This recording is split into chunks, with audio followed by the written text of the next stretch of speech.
हाँ रे अभी भित्रै छु ये को वाला ए हाँ ए जी तुम छिन हाँ जी प्रणाम प्रणाम हाँ बेटा बेटा यम बेटा ना हाँ तो आ तुम मे द्वारा मैं भूलिया बारे में पूछना चाहे हो हाँ ना अणब्यो ही चाहे हाँ तीक संगे छाबो ना तुम पूरा बची जाते अभी ना बनी जैसे भी को ना हो बनी अभी मैं छोटो छू वाले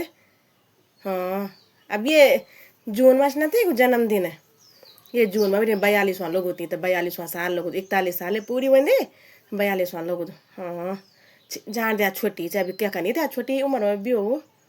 तो ना बनी जाए तो सुन तो क्या कुछ बती तू तुम्हारा था बम्बे रहंदो छी प्राइवेट नौकरी बोली ना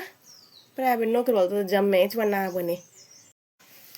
तब तुम घर पर काम धाम भी बोलू काम धाम भी कहता है कुछ नहीं होती ते रोटी पकाउन भी नहीं होती खाना बनाउन भी नहीं होती कुछ काम नहीं होता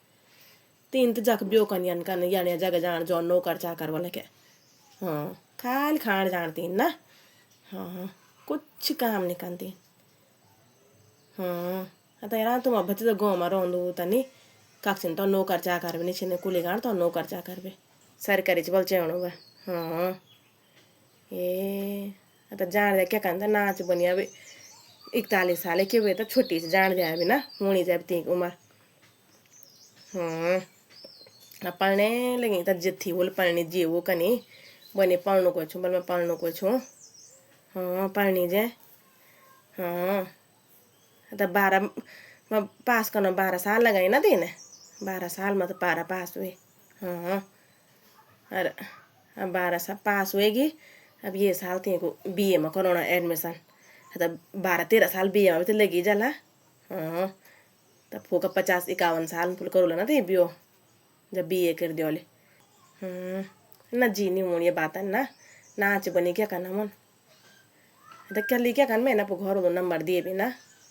जब वो भूली नाच बनी हाँ छोटी जब रे रामो ना छोटी बहुत छोटी जब हाँ